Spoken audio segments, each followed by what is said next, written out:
Wanita itu membawa suaminya ke sumur. Namun saat ditarik, sang suami berubah menjadi emas. Pria itu ingin menggali sumur.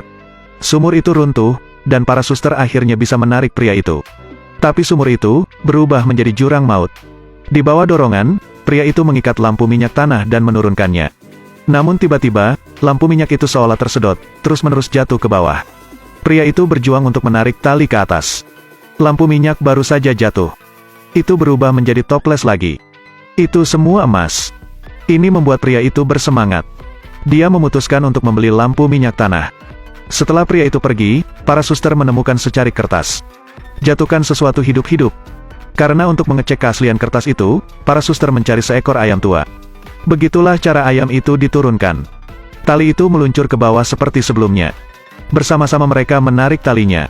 Saat mereka menarik talinya, ayam itu pun berubah menjadi toples. Buka toples dan periksa, isinya penuh dengan emas. Di sini, sang suami menemukan semua lampu minyak tanah di pasar dan membeli semuanya. Lalu taruh semuanya ke dasar sumur. Awalnya berpikir, punya banyak uang sekaligus. Tapi lampu minyak tetaplah lampu minyak. Tidak ada perbedaan. Pria itu sangat marah. Dia menghabiskan semua tabungannya. Dan lampu minyak tanah tidak dapat dikembalikan. Pria itu berteriak ke dalam sumur. Ia pun meminta istrinya untuk mematikan lampu minyak. Dia duduk di keranjang, ingin mendapatkan semua emas di bawah sana. Namun saat kedua wanita itu menarik talinya ke atas, pria itu telah berubah menjadi tong berisi emas. Lebih dari gabungan dua sebelumnya. Dan di dalam box juga ada notepad. Terus menjatuhkan saya orang lain. Ketika mereka tidak yakin kemana harus pergi untuk mencari orang lain. Lalu suami saudari yang sakit asma itu batuk. Kakak beradik itu langsung menatap pria itu. Bukankah ini yang kamu butuhkan? Biarkan saja orang turun dan menarik bisa berubah menjadi tong penuh emas. Mereka belajar tentang keanehan sumur itu. Ketika mereka berpikir untuk menemukan orang lain. Suami kakak saya yang sakit asma tiba-tiba batuk. Mereka tersenyum jahat. Tidak perlu usaha apapun. Mereka membawa orang-orang ke sumur, dan menarik tong lain berisi emas. Tapi mereka masih belum puas. Mereka pergi ke polisi setempat. Para suster ingin menukar tubuh dari Sheriff. Melihat emas yang berkilauan, Sheriff setuju. Keesokan harinya, tubuh yang tersegel dibawa masuk. Sheriff mendapatkan emasnya. Dia bertanya untuk apa mereka mengambil mayat itu. Mereka berkata, Anda seharusnya tidak menyelidiki tentang ini. Jangan mengurus hal-hal lain. Karena untuk mendapatkan lebih banyak emas, dia mencari lebih banyak mayat. Jika tubuh tidak ditemukan, ciptakan tubuh. Malam itu, mereka tidur. Saudari itu mendengar suara itu dan memeriksa. Tepat pada waktunya, melihat bayangan hitam. Sang adik memanggil adiknya, karena ada hantu di dalam rumah. Tapi ternyata Sheriff adalah orang yang haus uang. Sheriff melihat begitu banyak uang dan ingin memilikinya. Dia juga mencekik adiknya, meminta sejumlah emas. Saat mereka sedang berdebat, kilatan petir tiba-tiba muncul di langit.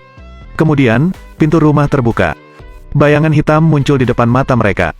Mereka tidak berani bergerak. Selama Anda tidak bergerak, iblis tidak akan melihatnya. Tapi saudaramu bilang orang yang diam itu brengsek. Beberapa detik kemudian, saudaranya dibunuh oleh monster. Hanya beberapa pakaian yang tersisa. Monster itu meninggalkan 8 karakter di dinding. Harus setia, uang bukan masalah. Jangan biarkan sumur kelaparan. Melihat hal-hal di luar kendali, mereka mengatakan yang sebenarnya.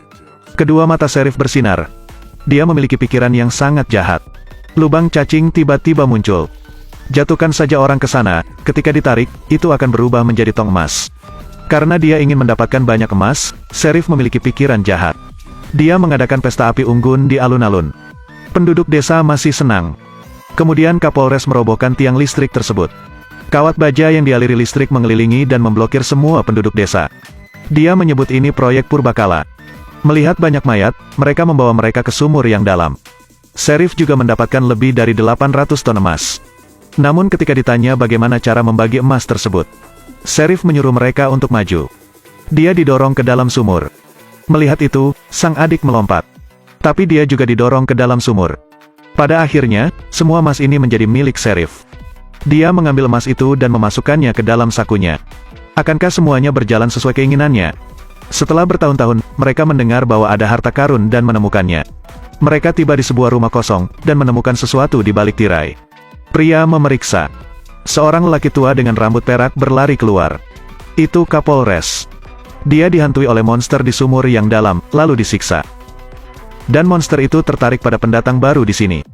Sheriff menyuruh semua orang untuk tidak bergerak. Jika tidak, akan mati. Akibatnya, dia sendiri bersin. Hilang. Semua orang tidak berani bergerak. Monster itu menyebabkan halusinasi untuk memikat mereka.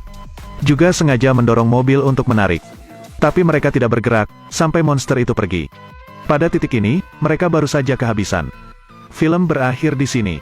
Mungkin heran, mengapa Sheriff tidak meninggalkan tempat ini? Karena harus terus upeti lebih banyak orang turun. Makan sepotong, kembalikan emasnya. Jangan menghabiskan 1 sen pun. Kulkas, tempat tidur. Putar kepala masih ada dinding.